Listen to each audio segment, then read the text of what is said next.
on va commencer. Donc, en tant que développeur web, on aime bien, en général, faire des interfaces qui soient animées, dans la mesure où les utilisateurs les supportent bien. En fait, ça a plein d'avantages. Ça allège la charge cognitive des utilisateurs. Quand les interfaces transitionnent bien entre elles, on comprend d'où on vient, où on va, quels sont les effets de nos actions. Et donc, c'est un plus qui est non négligeable. Et en plus, on ne va pas se mentir, moi, en perspective de développeur, je trouve ça assez stylé. Donc, j'aime bien faire ça. Malheureusement, sur le web, c'est un petit peu difficile et il faut dire que la plupart le top en termes d'animation sur les interfaces, il va se trouver sur les applis natives, en fait, qui ont une bien meilleure... c'est beaucoup plus simple de faire des animations super fluides, super cohérentes. Le web est un peu à la traîne. Du coup, il y a quelques techniques qui existent sur le web pour faire ce genre d'animation de transition, pour bouger des éléments d'interface, les déplacer, les resizer. Je ne sais pas si vous connaissez par exemple une de ces techniques, ça s'appelle les animations flip pour first, last, invert et play. Chaque fois que je clique, ça avance de 2 crans d'un coup. On va beaucoup s'amuser. C'est une technique d'animation, je vous la résume super simplement. En gros, on calcule en JavaScript la position et la taille d'un élément pour ensuite, on calcule la position et taille au début et à la fin, puis on donne la position et taille de la fin, on transforme pour remettre au début et on annule la transformation pour revenir à l'état initial. Ça vous paraît super compliqué? C'est super bien parce qu'on va parler d'une méthode beaucoup mieux qui nous permet de nous éviter tous ces calculs. Et surtout, un deuxième problème, c'est que donc la technique marche, une fois qu'on l'a implémentée et tout, ça fonctionne bien. Mais par contre, ça implique de préserver un contexte JavaScript d'exécution. Et donc par exemple, si vous voulez que votre interface elle soit animée sur une navigation entre plusieurs pages, entre plusieurs documents, ça ne marche pas. Et vous êtes comme moi. Donc, c'est là que l'API ViewTransition arrive. Qu'est-ce que c'est? C'est une nouvelle API du navigateur qui vous permet de faire des transitions entre les vues de votre application. Jusque-là, je ne vous ai pas dit grand-chose de plus qu'à peu près vous traduire ce que voulait dire ViewTransition. Et sous le capot, en gros, c'est des animations CSS. Et en fait, ça va vous permettre, au lieu de faire le travail à la main, ce qui peut être assez compliqué et poser pas mal de problèmes, ça va vous permettre de déléguer au navigateur le fait de transitionner vos interfaces de manière cohérente. Alors dans ce talk, je vais beaucoup parler de SPA et de MPA, donc je fais un rappel rapide si ces termes vous disent rien, parce que c'est pas moi qui ai fait ce choix, l'API est implémentée de manière différente selon qu'on reste sur la même page ou si on navigue entre plusieurs pages. Donc SPA, c'est une single page application, donc vous êtes avec un seul document HTML, le contenu est rempli côté client par du JavaScript, et c'est ce que vous faites en général, ne venez pas m'étrangler après si je dis des bêtises, quand vous faites des frameworks JavaScript côté client, genre React, Vue, etc. Okay, je parle de ça. MPA, à l'inverse, c'est la manière multi-page application, la manière vraiment traditionnelle de faire du web à l'ancienne, et peut-être que ça plutôt en train de revenir. Vous avez plusieurs documents HTML, et puis juste le contenu est généré côté serveur, et puis on fait une requête au serveur, le serveur nous renvoie un document HTML, le navigateur l'affiche.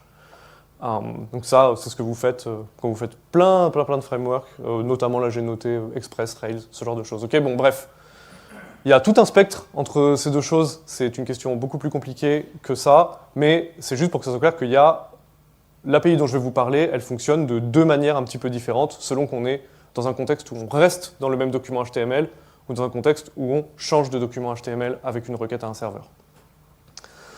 Alors, à quoi ça ressemble? Là, c'est le moment où j'essaie de vous impressionner. Je vous montre une petite vidéo faite par les DevRel de Chrome. Il y a déjà pas mal de temps, mais en gros, ça ressemble à ça. Donc là, vous voyez dans la barre en haut, il navigue entre plusieurs pages. Mais en fait, on n'a pas du tout l'impression qu'il navigue entre plusieurs pages. On a l'impression de rester sur la même page, c'est super fluide. Et des éléments qui existaient sur une page au départ transitionnent vers des éléments de la page d'arrivée. Et en gros, c'est ça les view transition. Et maintenant, on va voir comment les mettre en place, comment ça marche sous le capot et comment un petit peu les utiliser au maximum de leur potentiel. Alors pourquoi ça change tout ça? Déjà, c'est beaucoup plus simple à prendre en main, on va le voir ensemble. C'est accessible par défaut, c'est un énorme problème des techniques d'animation quand on commence à les faire à la main, c'est que du coup, ben, si vous vous retrouvez à ce que dans votre DOM cohabite plusieurs fois le même élément, mais il y en a un qui est caché, il y en a un il n'est pas caché, qu'est-ce qui se passe si vous avez des utilisateurs qui naviguent au clavier, est-ce qu'ils peuvent prendre le focus du truc qui est caché? C'est un enfer, et c'est un énorme problème, et en général, enfin, de prime abord, ça marche bien, genre c'est sympa, mais en fait, on se rend compte que pour les utilisateurs qui utilisent des technologies d'accessibilité, ça ne marche pas du tout, et vous avez juste tout pété. Et donc le fait d'utiliser une API du navigateur, c'est qu'en général, ben, c'est bien pensé pour être accessible. Finalement, c'est le point que je souligne le plus, en cross-document, donc quand on navigue entre des documents, ben, c'était juste impossible, sans cette technologie, de faire transitionner un élément d'interface d'une page à une autre. Alors, comment ça fonctionne? Au déclenchement d'une transition, en gros, le rendu graphique de votre navigateur, il est interrompu. Le navigateur va capturer l'état initial de votre page, donc ce à quoi ça ressemble. Il va exécuter la modification du DOM sans la rendre graphiquement, donc il va changer le DOM.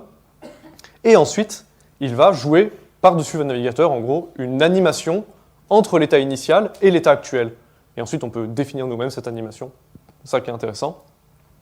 Donc quand je parle de capture, je parle de capture du DOM. Donc, j'ai créé une magnifique application de démo pour ce talk, vous allez voir, c'est super sympa. C'est une application où en gros, on montre des cartes, ça peut être, je sais pas, des produits, ce que vous voulez, des profils. Et donc, j'ai deux états dans mon application pour le moment. J'ai un état où je montre tous mes produits, on va dire, et un état où j'en choisis un en particulier, okay, que je mets en avant. Donc, quand je parle de capture du DOM, on pourrait dire que mon état initial, par exemple, dans le DOM ou en HTML, il ressemble à ça, ok, une liste avec des divs, mes cards qui sont dedans. Et ça, c'est mon autre état avec une carte qui a un style particulier et moins de cartes. Okay, donc un exemple ultra basique, mais deux interfaces différentes, et on va voir comment on transitionne de l'une à l'autre. Donc voilà cette application que j'ai réalisée. N'applaudissez pas, c'est gênant, c'est vraiment magnifique. Alors ça, vraiment pas maintenant. C'est pas en beau que ça donne envie à l'ordi de cracher. Exactement, alors, j'ai des collègues dans cette salle dont l'ordinateur a redémarré pendant la présentation. Est-ce que c'est en train d'arriver? C'est en train d'arriver. Oh non. Et du coup, je veux bien si quelqu'un peut me prêter un ordinateur et puis on va aller regarder mes slides depuis un autre ordinateur. Je prends n'importe quel ordinateur qui est connecté à Internet, j'ai de quoi le connecter. Merci. Du coup, je vais faire des claquettes en attendant. En gros, ce que j'allais vous montrer, donc, cette application, elle fait ce que montraient les maquettes. En gros, je clique et ça change, mais il n'y avait aucune transition. Vous voyez, vous passez brutalement de l'un à l'autre et il ne se passe rien. Et donc, je vais vous... vraiment, là, c'est magnifique. C'est quand même un talk qui, en no slide, est assez difficile. Limite, si j'avais un tableau blanc, je pourrais peut-être faire un dessin ou quoi. En gros, on va... Merci. Et c'est très, très, très sympa. Tu es sûr qu'il ne va pas redémarrer? Oui, je suis sûr. Ok. Trop bien. Ça a changé après, maintenant ils vont faire des mises à jour à la Windows. Non, c'est un truc managé par... C'est l'ordinateur de mon client. De quoi? Ouais, mais je pense, en fait, si vous voulez que j'explique ça, c'est une discussion sur Slack qui a eu lieu en ce moment. Il y a un bug sur le truc managé qu'ils ont qui fait que si tu cliques sur pas maintenant ou la croix, ça redémarre directement au lieu d'attendre même une minute. Donc c'est... Ça te va? Et écoute, ça c'est parfait. Ok, je me suis mis à pas déranger et tout ça. Trop bien.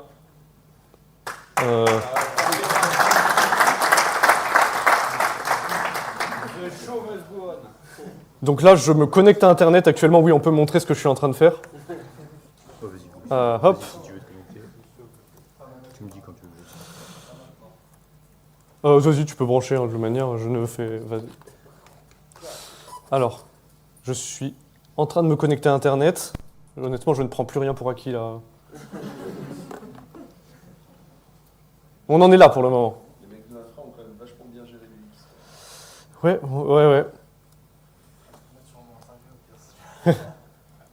Non, mais normalement, l'Internet fonctionnait correctement. Donc là...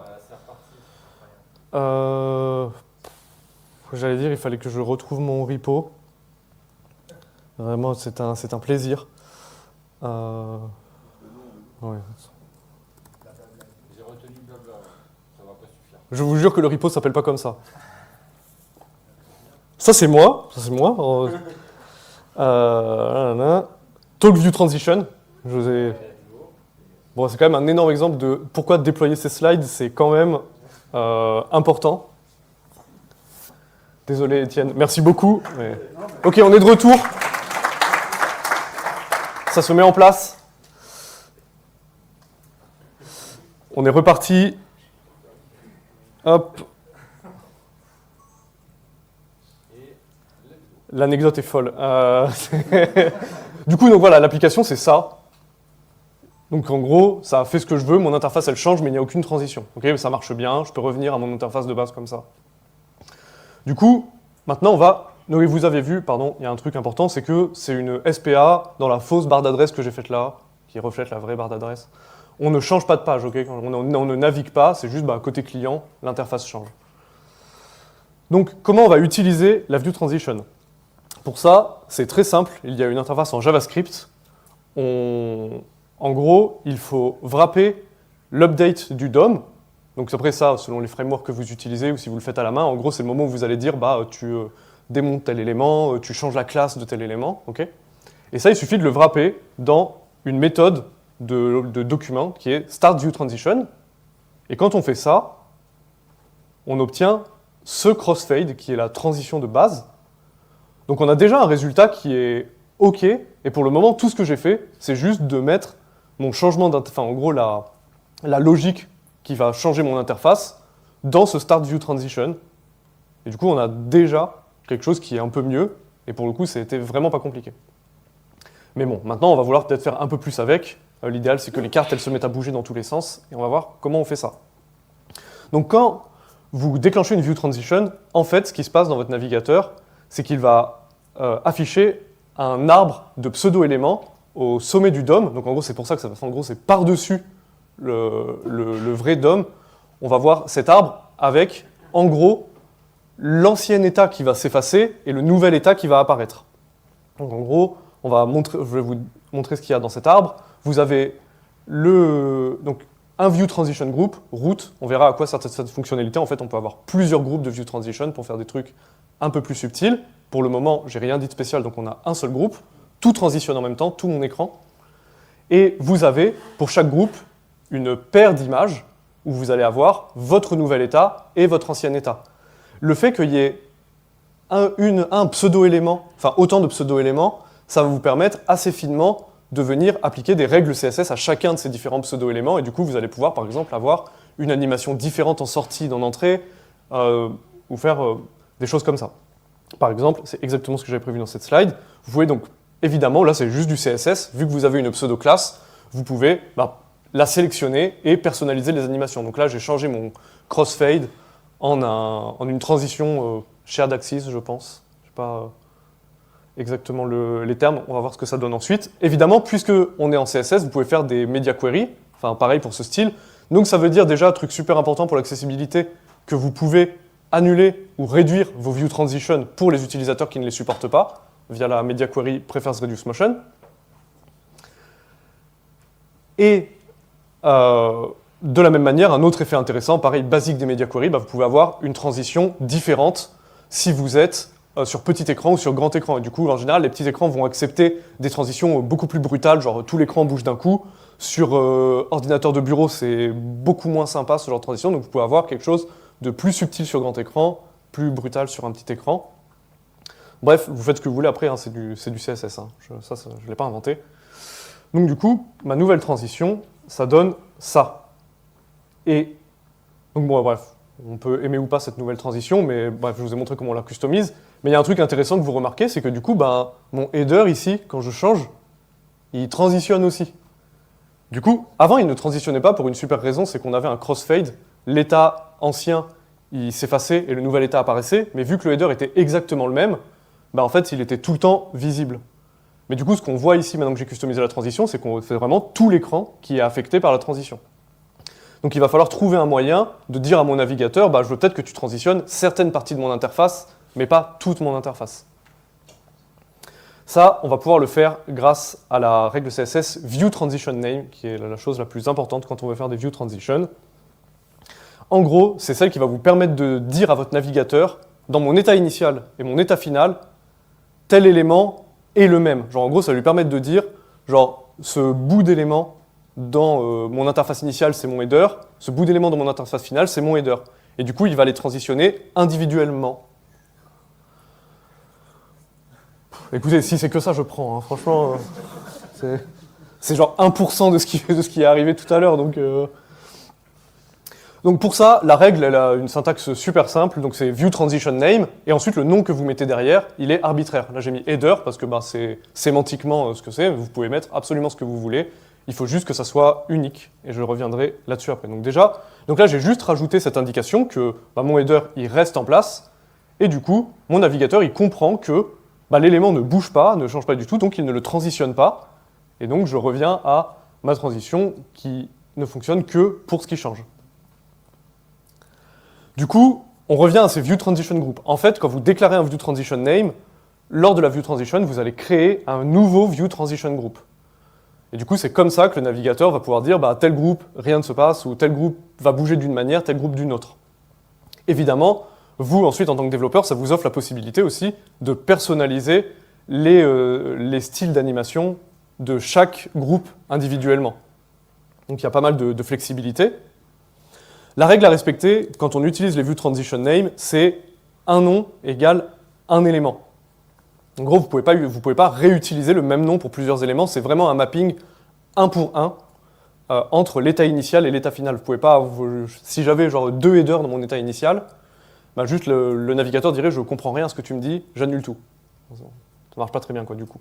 Donc là par exemple, j'ai fait mon exemple en React, et donc pour chacune de mes cartes, je leur donne le view transition name, card et la couleur, parce que dans mon application, je sais que les couleurs sont uniques. Mais ensuite, dans vos use cases, vous devez vous baser sur des choses dont vous savez qu'elles seront uniques. Du coup, qu'est-ce que ça donne maintenant que j'ai dit à mon navigateur que une carte au début, qui est à un endroit de l'interface, correspond à une carte qui est ailleurs dans l'interface ensuite. Il va les transitionner. Je ne sais pas à quoi ça ressemble ici. Ouais, c'est OK, ça lag un petit peu, mais... Donc en gros, évidemment, ici, je n'ai pas encore appliqué le view transition name sur la grande carte. Donc pour lui, ça, c'est un élément complètement nouveau. Mais par contre, on voit que toutes les autres cartes, s'il y a une carte qui est à différents endroits dans l'interface quand je change, elle va bouger. Donc, on commence à avancer, donc on voit comment on peut faire comprendre au navigateur que les différents éléments en gros, vont persister du début à la fin de la transition. Donc évidemment, quand on voit ça, ce dont on a envie, c'est de mettre des view transition name partout. On se dit, je suis ceinture bretelle, chaque élément, un view transition name unique, et puis comme ça, tout sera hyper cohérent. Bon, en fait, vous allez avoir quelques petits problèmes. Déjà, votre application va ressembler à un sapin de Noël, très probablement, si tout se met à bouger dès que vous changez. Des fois, c'est bien qu'il y ait des trucs qui ne bougent pas ou qui puissent disparaître un peu de manière silencieuse. Donc, je vais vous donner quelques conseils sur comment utiliser cette propriété. Donc déjà, je l'ai dit, je le répète, c'est la règle d'or. Jamais plus d'un élément avec le même view transition name dans l'état initial ou dans l'état final. Comme je vous l'ai dit, si vous ne respectez pas cette règle, il y a un message d'erreur très instructif qui s'affichera dans la console. Il va vous dire « tel view transition name est dupliqué, je ne comprends pas ce qui se passe, pas de view transition ». Ça m'est pas mal arrivé. Il vaut mieux utiliser des ID uniques que des index. Une erreur que je faisais aussi au début, c'était pas mal. Donc vous voyez là, j'ai une liste de cartes, donc évidemment j'itère sur des couleurs par exemple, et puis je rends des cartes. Au début, je m'étais dit, sympa, j'ai juste à faire pour mes view transition name de ma première carte, de ma deuxième carte, de ma troisième carte. Et en fait, vu que ces index, ils correspondent pas tout le temps à la couleur de la carte, si je remélange mes cartes, du coup, c'était tout pété. Donc, un petit peu, c'est aussi une règle générale en fait de quand on fait des interfaces à partir d'itérations. Vous savez, si vous utilisez React, vous savez que si vous mappez sur quelque chose, vos clés, elles doivent être uniques et pas basées sur les index. Donc, c'est un peu le même conseil. Essayez de vous attacher à trouver un view transition name qui s'attache à ce que représente votre élément d'interface de manière unique et qu'on ne puisse pas le confondre avec un autre. Et finalement, le top des bonnes pratiques, et c'est là où ça devient un peu plus chiant à utiliser, c'est qu'il faut idéalement réussir à appliquer la propriété juste avant la transition et l'enlever après. Pour qu'en gros, si vous avez une vraie app où vous allez peut-être faire des transitions un peu différentes vers certaines pages, votre interface elle peut bouger de différentes manières, vous n'avez pas trop envie qu'il y ait des view transition name qui traînent dans votre DOM tout le temps, parce que du coup, ça vous donne moins de contrôle sur ce qui va effectivement bouger ou pas. Donc en gros, le mieux, si vous voulez parfaitement contrôler ce que vous faites, c'est jamais de view transition name par défaut dans votre application. Vous les appliquez sélectivement là où vous voulez avant de lancer la transition, et vous les enlevez après. Du coup, j'ai fait du presque pseudo-code. Ça pourrait ressembler à quelque chose comme ça. Genre ça, admettons que ça soit la fonction que j'appelle au moment où je passe de ma première interface à la deuxième. Je veux montrer un produit en particulier. Bon, évidemment, faire ça, c'est la partie qui est compliquée. Mais on va dire, en gros, vous pouvez d'abord mettre vos view transition name. Ensuite, vous appelez start view transition. Et un truc super intéressant, c'est que je ne vous avais pas dit avant, c'est que la méthode start view transition, elle a une valeur de retour qui est un objet, l'objet transition, qui va vous permettre de contrôler le cycle de vie de votre transition. Donc en gros, ça va vous permettre de savoir programmatiquement l'interface de fin. Par exemple, donc là, c'est le markup de ma carte que je mets en avant, la grande carte sur la deuxième interface. Et en fait, elle, en lui donnant aussi le view transition name de la carte à laquelle elle correspond, du coup, mon navigateur va comprendre quand je grossis une carte, c'est bien la carte que j'avais à la base qui est petite, qui devient grande. Du coup, ça va vous permettre pas mal d'effets différents. Un truc intéressant à faire, c'est que vous pouvez personnaliser les animations dans le cas où des éléments apparaissent ou disparaissent. Donc là, c'est du sélecteur CSS, ça commence à devenir un petit peu plus complexe, mais je ne sais pas si vous connaissez la pseudo-classe OnlyChild. En gros, ce que je vais dire avec ces sélecteurs, c'est dans ma view transition, dans ma paire d'images, s'il n'y a qu'une view transition hold, c'est-à-dire si l'élément disparaît mais qu'il n'y a rien à la place, donc je suis dans le cas où le view transition hold est le seul enfant de la paire d'images, dans ce cas-là, en gros, ce sélecteur me permet de sélectionner cet état et de lui appliquer sélectivement du style. Donc en gros, ici, c'est le style que j'applique aux éléments qui ont un view transition name et qui disparaissent. Ça, c'est le style que j'applique aux éléments qui ont un view transition name et qui apparaissent, qui n'étaient pas là au début, mais qui sont là dans l'état final. Donc qu'est-ce que ça donne? Ça donne ça. Donc du coup, là, ici, on a un état un peu complet où vous voyez que mes cartes se transitionnent plutôt bien. Et donc du coup, là, l'interface, les animations sont cohérentes, tout ce qui bouge correctement. Alors là, je vais tenter un truc. Je dois utiliser les DevTools. Ça commence déjà très mal. J'ai tout pété là. Tu veux l'afficher sur le côté? Ouais, ah oui, je le vois là. Ok, on est revenu. De toutes les manières, je pense que je voulais utiliser un truc je sais que ça existe dans les DevTools de Chrome, mais je pense que ça n'existe pas dans les DevTools de Safari. C'est pas grave. Il va falloir que vous me fassiez confiance. Si vous avez un œil de lynx, vous pouvez voir qu'il y a un petit bug un peu embêtant, c'est que quand je transitionne d'une petite carte à une grande carte, on le voit vraiment, alors là je vous dis sur cet écran, il n'y a aucune chance qu'on le voit, mais en gros, mes deux cartes, elles n'ont pas le même aspect ratio, genre elles n'ont pas la même dimension, c'est pas juste un agrandissement, genre je change un peu leur forme, et du coup, sans avoir spécialement géré ça dans ma vue de transition, ça produit un effet un peu bizarre qui est que on voit le bas de la grande carte apparaître. Genre en gros, c'est pas comme si juste la carte s'élargissait, mais on voit le bas de la carte fade in. Et justement parce qu'en gros, ce qui se passe, c'est que une carte plus grande apparaît à la place de la plus petite carte, et comme elles n'ont pas exactement la même dimension, en gros, le navigateur comprend pas très bien, il va pas gérer tout seul le fait de les élargir. Bon, c'est assez subtil et normalement, donc dans les DevTools de Chrome, il y a un outil de fou qui vous permet de ralentir toutes les animations. On se met en 10% et on peut bien voir le problème. Là, vous avez juste à me croire sur parole. Et du coup, on va voir comment on peut gérer ça. Donc du coup, je ne vais pas forcément rentrer dans les détails, mais ce que je peux vous montrer, c'est que, en fait, ce problème, vous pouvez le gérer en CSS.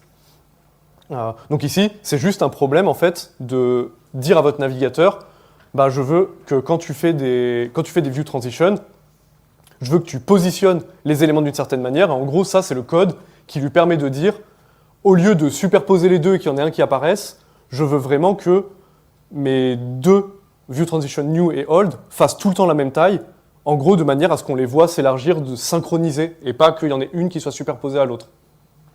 Donc, du coup, ça, si vous n'avez pas vu le problème, ça vous paraît extrêmement abstrait. Je suis désolé pour ça. En gros, c'était un petit trick que je voulais vous montrer. Dans les sources que je donne après le talk, il y a un excellent article de Jake Archibald, qui est la personne qui a implémenté la feature dans Chrome et dans Firefox, qui explique un petit peu de ça, notamment un truc que je gère pas du tout là, c'est qu'il n'y a pas de texte dans mes cartes. Mais par exemple, si vous voulez faire des view transition avec du texte, vous allez voir que très souvent, ça va être très moche. Genre votre texte, il va soit s'élargir pendant la transition, mais du coup, il va devenir super large par exemple, puis rétrécir, ou il va être désynchronisé avec le fond. Bref, ça peut vite être le bordel si on règle pas, mais tout ça, c'est du CSS, et en gros, il suffit juste de mettre les trucs dans les bons éléments et de leur donner les bons attributs de position. Je pense que Jake Archibald explique ça 1000 fois mieux que moi, mais en tout cas, il y a plein de techniques super intéressantes qui existent pour vraiment gérer la taille et la position de vos éléments qui transitionnent parfaitement pour les images, pour le texte. Du coup, là, j'avais réglé le problème. On ne voit aucune différence. Je passe. Bon, j'espère que je vous ai vendu un petit peu du rêve, malgré les différents problèmes techniques. Mais là, c'est le moment où on revient sur Terre, bon, de moins en moins, mais, parce que fut un temps, quand je faisais Stalk au début, je disais c'est même pas newly available, ce n'est pas implémenté par tous les navigateurs. Heureusement, depuis presque un mois maintenant, c'est implémenté par tous les navigateurs. C'était Firefox qui n'avait pas implémenté les view transition, et donc c'est dans Firefox depuis un mois. Ils ont débauché la personne qui, chez Chrome, avait fait les view transition. Il y a un mec sur Terre qui peut faire la transition. Bon, en vrai, je pense qu'il ne travaille pas tout seul. Hein. Force aux équipes qui travaillent avec lui. Mais donc, qu'est-ce que ça veut dire tout ça pour nous, développeurs, développeuses? C'est que donc, depuis le mois dernier, c'est newly available, donc ça veut dire que c'est sur tous les navigateurs. Pour que ça soit considéré comme widely available, donc en gros, pour que vous puissiez l'utiliser de manière sûre et que vous lâchiez pas trop d'utilisateurs sur le bord de la route, on considère dans le cadre baseline qu'il faut que ça soit adopté par tous les navigateurs depuis 30 mois. Donc on en est loin, mais au moins on sait quand ça va arriver maintenant, puisque c'est implémenté par tous les navigateurs. Donc tout ça pour vous dire que c'est une feature qui est encore un peu fraîche, et que vous ne pouvez pas utiliser comme ça Nature Peinture sans vous poser un peu de questions sur qu'est-ce qui se passe pour les utilisateurs dont le navigateur ne le supporte pas. On peut remarquer que là, du coup, on m'a prêté un ordinateur avec Safari, du coup je suis très content que ça soit implémenté sur Safari. Ça aurait pu être vraiment gênant, du coup, sinon... c'est... Donc, après, par contre, je pense que les view transitions sont un excellent cas d'amélioration progressive. C'est-à-dire que c'est une feature que vous pouvez livrer uniquement pour les utilisateurs dont le navigateur le supporte. Et en fait, les autres utilisateurs, leur expérience n'est pas cassée. Genre, ils pourront continuer à naviguer sur votre site, ils n'auront juste pas les belles transitions qu'ont les utilisateurs avec un navigateur qui supporte. Donc, en gros, de manière très naïve, le code ressemblerait un petit peu à ça. Vous vérifiez si le navigateur supporte la view transition, donc en gros s'il possède la méthode start view transition.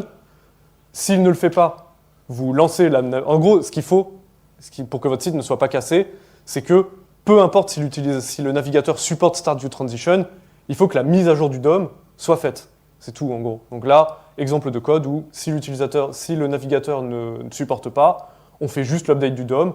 S'il supporte, on le fait dans une view transition. Modèle assez simple, mais qui fonctionne. Du coup, je vais vous en dire un petit peu plus sur le cadre, on va dire, réglementaire des view transition. Donc, pour le moment, là, tout ce que je vous ai montré, donc dans le cadre d'une single page application, c'est le niveau 1 des view transition. Je ne sais pas si vous connaissez le système de niveau dans les propositions de features au W3C, pour le CSS. C'est au statut de Candidate Recommendation. Donc en fait, on ne pourrait pas le croire, mais c'est un statut super avancé, c'est-à-dire qu'ils sont en train de vraiment fignoler les tout derniers détails d'implémentation, mais quasiment tout a été testé, tout a été fait. Vous avez vu que c'est implémenté déjà par 4 navigateurs, c'est implémenté par tous les navigateurs majeurs. Et donc, on peut espérer que bientôt, ça deviendra une vraie recommandation, donc c'est-à-dire que ça sera vraiment dans la norme CSS. Et maintenant, je vais vous parler des nouveaux trucs qui vont arriver du niveau 2. Donc là, c'est au statut de working draft, c'est-à-dire que les navigateurs peuvent faire le choix d'implémenter ces features, mais du coup, il n'y a aucune promesse de stabilité. C'est pour que les développeurs puissent tester. C'est souvent derrière des feature flags ou dans des versions expérimentales. Et c'est juste pour qu'on puisse tester et voir ce qui fonctionne, ce qui ne fonctionne pas, et ça va beaucoup changer. Mais il y a quelques trucs qui sont déjà implémentés ou déjà, on va dire, proposés, qui sont intéressants. Et du coup, on va aller voir ça. Alors le premier truc que je trouve super important, et c'est le futur de la view transition, et c'est là où c'est une feature qui change tout, c'est de l'utiliser dans une une application multipage, donc quand on navigue entre des documents. Pour ça, donc je vous avais dit que, évidemment, quand on navigue entre plusieurs documents, on ne préserve pas le contexte d'exécution en JavaScript, donc vous n'allez pas pouvoir déclencher votre ViewTransition en JavaScript. Du coup, c'est une directive en CSS qui va s'occuper, en gros, d'opt-in vos pages à la ViewTransition ou non. Donc la directive, c'est ViewTransition, et la règle que vous devez mettre, c'est Navigation avec la valeur auto. En gros, qu'est-ce qui va se passer si la page de départ et la page d'arrivée ont cette directive dans leur feuille de style? Du coup, la ViewTransition est activée. Il faut bien que les deux pages l'aient. Si vous avez qu'une seule des deux pages, ça ne fonctionne pas. Et, petite règle importante, ce n'est autorisé que pour les navigations sur le même domaine. Du coup, il n'y a pas de transition entre des sites différents, ce qui serait ultra drôle, mais extrêmement chaotique, je pense. Il devrait peut-être, genre pour un poisson d'avril ou quoi, désactiver ça, ça serait incroyable. Du coup, et là il faut qu'Internet soit fort. Parce que j'ai fait la même application, mais c'est une MPA. On le voit d'ailleurs quand je passe le curseur sur les cartes, il y a le petit curseur, je suis sur un lien en fait, pour naviguer, et vous voyez que ma barre d'adresse change, et du coup, il y a un peu de flash. Non, en fait, ça marche super bien. Quand Internet fonctionne bien, ça marche très bien. Et il y a une autre parenthèse que je peux faire qui pourrait m'emmener très loin, mais il y a une autre API expérimentale. Je ne sais pas si vous connaissez les Speculation Rules. C'est une API proposée sur Chrome qui permet en gros de précharger certaines pages à l'avance.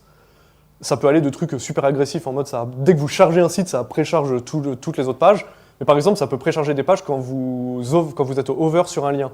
Et ça vous fait gagner genre 200 millisecondes, mais qui en fait font toute la différence pour que votre ViewTransition elle s'affiche proprement parce que du coup le temps de chargement est réduit.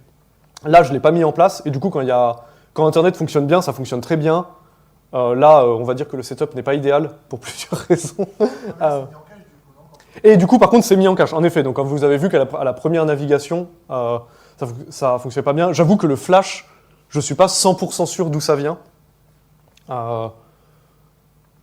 J'allais dire, en fait, je ne suis même pas sûr que ça soit forcément implémenté sur Safari, mais du coup, ça a l'air de marcher, donc c'est implémenté sur Safari. Mais bon, là... Il y a une animation sur la petite flamme là-haut. Il y a tout à fait une animation sur la petite flamme. C'est un petit détail. Parce que je croyais que c'était la transition. Ah non, en gros, la flamme tourne chaque fois. Enfin, mais vous voyez, c'est débile, du coup j'en parle maintenant, mais c'est un exemple de quand je fais une view transition, mes cartes s'animent, et puis en fait, l'emoji là, il fait une transition complètement différente. Genre chaque fois qu'il y a une view transition, il rotate de 360 degrés. Voilà. Et là, ça devient même un autre emoji. Donc, voilà, je suis super content que vous ayez remarqué cette feature de fou. Non, mais c'est vrai, et ce n'est pas un bug. 80% de la préparation de cette... Je ne veux pas dire combien Je ne veux pas dire combien d'heures j'ai passé dessus. Donc ça, c'est la grosse nouveauté. Après, du coup, j'ai rien d'autre à vous montrer au sens où ça fonctionne exactement comme tout ce que je vous ai dit au niveau du CSS, des styles que vous allez appliquer. Ça fonctionne exactement comme la single page application. Ce qui est intéressant, c'est la manière différente de la déclencher. Et surtout, que ça marche, quoi. Dans les autres nouveautés sympas du niveau 2, il y a un truc qui va arriver qui est très pratique. C'est les View Transition Class. Donc admettons par exemple que vous ayez besoin d'un style particulier pour certains de vos groupes de transition, par exemple pour les cartes. Le problème, c'est que je ne peux pas regrouper plusieurs View Transition Names ensemble.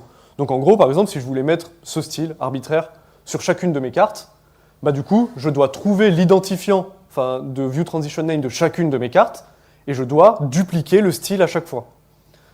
Évidemment, les développeurs qui ont testé se sont plaints, c'est nul. Puis là, j'ai que 8 cartes, j'avais 10 cartes sur le truc, mais si je fais un site avec 160 éléments, ça scale super mal, quoi. La réponse à ça, c'est la propriété View Transition Class. Donc en gros, ça ne remplace pas View Transition Name, ça fonctionne avec, mais quand vous l'ajoutez, ça va vous permettre d'utiliser ça dans le sélecteur CSS.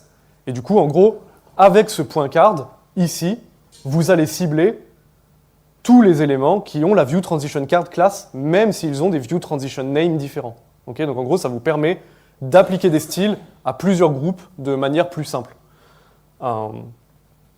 Malheureusement, pas d'effet wow, pas de démo là-dessus, parce que l'effet est strictement le même, c'est juste beaucoup plus simple pour moi quand je travaille. View Transition Time, là, on va voir un truc où il y aura une démo. J'adore expliquer ce truc, c'est toujours super abstrait.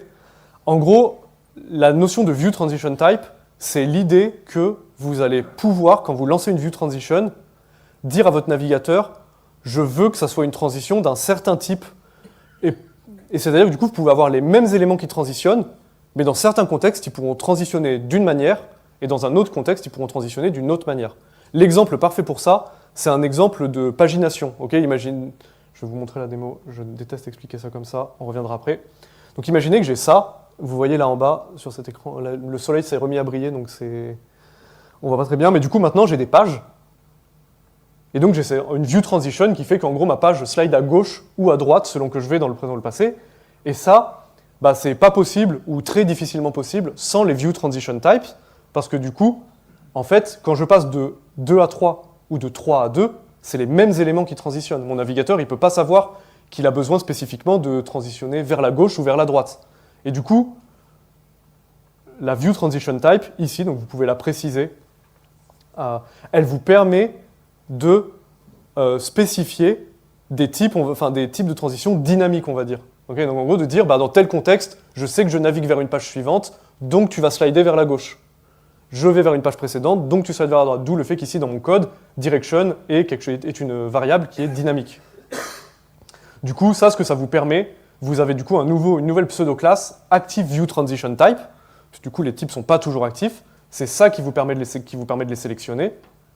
Et du coup, bah là, en gros, ce code, on ne va pas le lire en entier, mais c'est ce qui permet de dire, bah, pour mon animation forward, j'ai un certain type d'animation. Pour mon animation backward, j'ai un autre type d'animation. Donc bref, ça, c'est dans le niveau 2, hein, donc c'est pas implémenté pour de vrai. Ça peut changer, mais je trouve que c'est une proposition super intéressante pour offrir encore plus de flexibilité. Ça, c'est, on va dire, le présent, mais on n'est pas trop sûr que ça sera vraiment conservé, on ne sera pas sûr que ça existera sous cette forme. Le futur, même si c'est les scoped view transition. Donc jusqu'ici, on avait toujours parlé de document.startViewTransition. Et ça, c'est un peu un défaut, parce que ça veut dire que vous pouvez avoir qu'une seule view transition à la fois, elle se place par-dessus tout votre écran, et même si vous pouvez préciser des groupes pour avoir de la finesse sur ce qui bouge ou pas, c'est quand même une transition en même temps. Le futur, je ne sais pas comment dire, admettons que vous utilisiez du code third party qui fasse des view transition, c'est très dur de vous assurer que ça ne rentre pas en conflit avec le code que vous écrivez vous.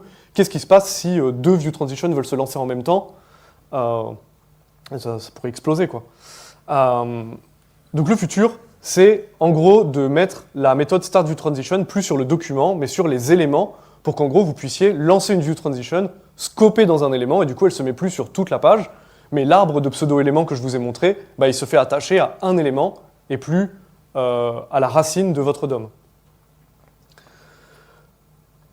Je pense qu'il est temps de faire le bilan des perspectives. Je suis extrêmement heureux d'être arrivé à la fin de cette présentation. Il n'y a plus de démos. Là, honnêtement, je ne veux pas m'attirer le mauvais œil, mais l'ordinateur pourrait redémarrer, je survivrai. Donc d'abord, on va parler un petit peu des problèmes et des limitations quand même. Alors j'en ai touché quelques mots par rapport au scope view transition. Donc le problème déjà, c'est que vous pouvez avoir une seule view transition à la fois. Donc si vous avez besoin, pour une raison ou pour une autre, pareil, je sais pas, admettons que vous travaillez avec des composants d'un design system, du coup vous ne les avez pas forcément fait vous-même, peut-être qu'ils peuvent lancer des view transition. Qu'est-ce qui se passe si plusieurs composants lancent des view transition en même temps? C'est pas possible. La page n'est pas réactive durant la view transition, ça c'est un autre énorme problème. Surtout qu'en plus la view transition prend toute la page, donc c'est-à-dire qu'il faut que les transitions soient relativement rapides, parce que tant qu'elles sont en train d'arriver, votre utilisateur ne pourra pas interagir avec la page. Donc c'est aussi un conseil de limiter la durée des view transition. Sinon, vos utilisateurs vont se rendre compte qu'il y a un petit problème, quoi. Et il est impossible d'annuler une view transition. Une fois qu'elle est lancée, elle se terminera. Donc vous pouvez ensuite faire la transition inverse, mais vous ne pouvez pas les annuler. Et ça, c'est un vrai problème. Il y a un article super intéressant du créateur de Framer, une librairie d'animation, et qui disait, en gros, pourquoi, si on sort les view transition, on continuerait à utiliser Framer. Et notamment, il disait, pour certaines micro-interactions, des choses comme ça, le fait de pouvoir annuler une transition, une animation, garder de la réactivité, en gros, des librairies d'animation gardent leur intérêt dans certains contextes. Alors jusqu'ici, je me suis un petit peu abstrait de framework, j'ai un petit peu fait semblant qu'on manipulait tous le DOM à la main quand on voulait changer nos interfaces côté client. Est-ce qu'il y a des gens ici qui font ça? Genre vous travaillez sur une application web et quand vous changez des interfaces, vous allez changer des classes à la main, des trucs comme ça? Et il y a quelques personnes, et bah, du coup bravo à vous, je pense, vous êtes, du coup, tout ce que j'ai dit jusqu'ici s'appliquait parfaitement à vous. Pour les autres qui, on va dire, délèguent la modification du DOM à des frameworks JavaScript, bah, du coup la question qui va se poser c'est comment manipuler directement le DOM dans un framework, puisqu'en fait bah, le framework, tout le principe du framework c'est que c'est une couche d'abstraction qui gère ça pour nous.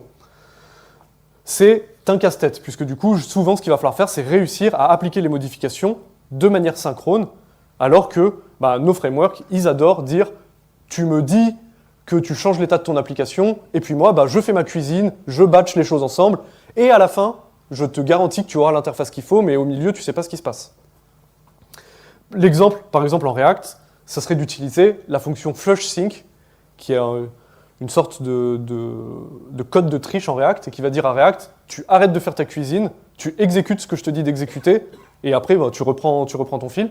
Et du coup, bah, pour faire fonctionner les view transition, il faudrait wrapper chaque appel des view transition dans ce flushSync. Du coup, c'est ce que j'ai fait dans les applications de démo, hein, ça fonctionne, mais ça peut poser certains problèmes. Bon, en fait, le problème ne va pas se poser parce que tous les frameworks vont implémenter les view transition. Je ne sais pas quand ça s'arrête, je ne sais pas combien il y en a. Non, hop, on s'en arrête là. Donc en gros, ce qui est intéressant, c'est de voir que en tant que développeurs qui peuvent travailler sur des frameworks, en fait, les occasions de se servir directement de l'API que je vous ai montré ne vont pas être si nombreuses, parce que très souvent, les frameworks vont vouloir proposer leur propre couche d'abstraction sur cette API, et du coup, bah, on va se retrouver à utiliser ces API-là, que ce soit en single page ou en multi-page. Du coup, quelles sont les perspectives? Moi, je trouve que c'est une API qui est puissante et super flexible. J'espère que je vous l'ai montré, on peut faire plein de choses différentes avec. Et à la fois, il y a plein de problèmes qui se posaient avant avec certaines techniques d'animation qui ne se posent pas du tout. Bon, on les remplace par une autre catégorie de problèmes, hein. Il y a toujours un coût. Mais je trouve ça à la fois puissant et très flexible. Des améliorations de développeur expérience, BDX.io, donc je devais le mentionner, sont ajoutées. Ça, c'est les trucs que j'ai essayé de vous montrer dans la deuxième partie du talk. En fait, l'API évolue de manière très fréquente et souvent dans le sens d'aller vers les retours des développeurs. Les développeurs disent ce qui sont un peu les irritants quand ils utilisent les view transition. Et du coup, en général, les problèmes tendent à être résolus. Donc ça, c'est cool, là, les perspectives sont plutôt bonnes. Le truc super intéressant, c'est du coup l'expérience utilisateur sur des MPA. Grâce à ça, pourrait tendre à se rapprocher des SPA. Enfin, ce que je veux dire par là, c'est qu'un argument pour faire une application en single page, c'est de dire au moins quand je navigue, l'utilisateur, c'est super fluide, parce que tout est déjà chargé et pour peu que j'ai codé correctement, ça peut être quasiment instantané. Et en fait, on peut faire des transitions sympas. Et du coup, ça, c'est un argument qui, une fois qu'on utilise des view transition, n'est plus vrai du tout. Donc après, on peut garder ses raisons de faire du multi-page, du single-page. Chacun a ses raisons. Mais ça n'est plus un argument, la question de la fluidité de la navigation. Et finalement, c'est ce que je vous ai dit avant. En fait, désolé, du coup, vous allez dire, mais pourquoi on est venu voir ce talk? Je pense que pas mal des choses dont je vous ai parlé là, comment manipuler l'API view transition, en fait, c'est peut-être pas forcément comme ça qu'on va travailler avec dans le futur, en fait.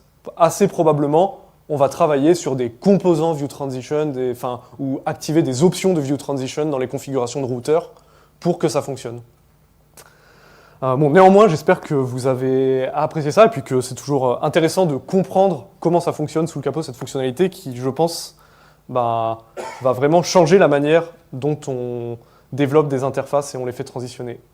Je m'appelle Théo Janella, je travaille chez Zenica, c'est écrit là. Et j'étais très content de vous faire cette présentation.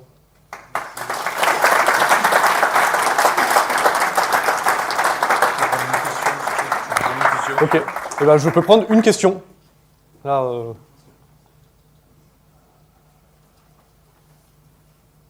tout au fond.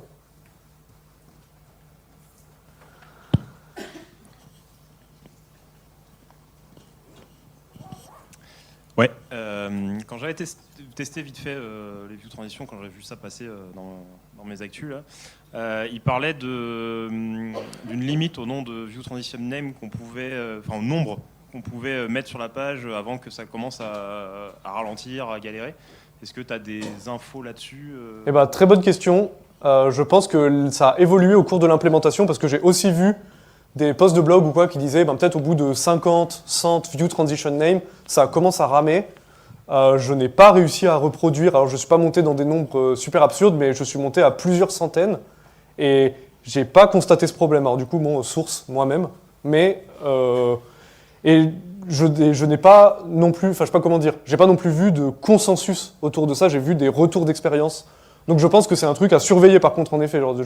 Je vous donne pas une garantie que vous pouvez en utiliser autant que vous voulez, mais après, je pense de toutes les manières que idéalement sur un écran, il n'y a pas non plus de raison qu'il y ait des milliers de view transition name.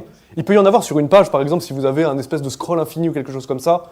Mais du coup, après, c'est peut-être à vous, en tant que développeur, comme je disais, d'appliquer les view transition name peut-être que sur les éléments visibles, des choses comme ça. Donc je pense qu'à terme, ce n'est pas non plus un problème inévitable. Et merci pour la question qui était intéressante. Eh ben, merci d'être venu.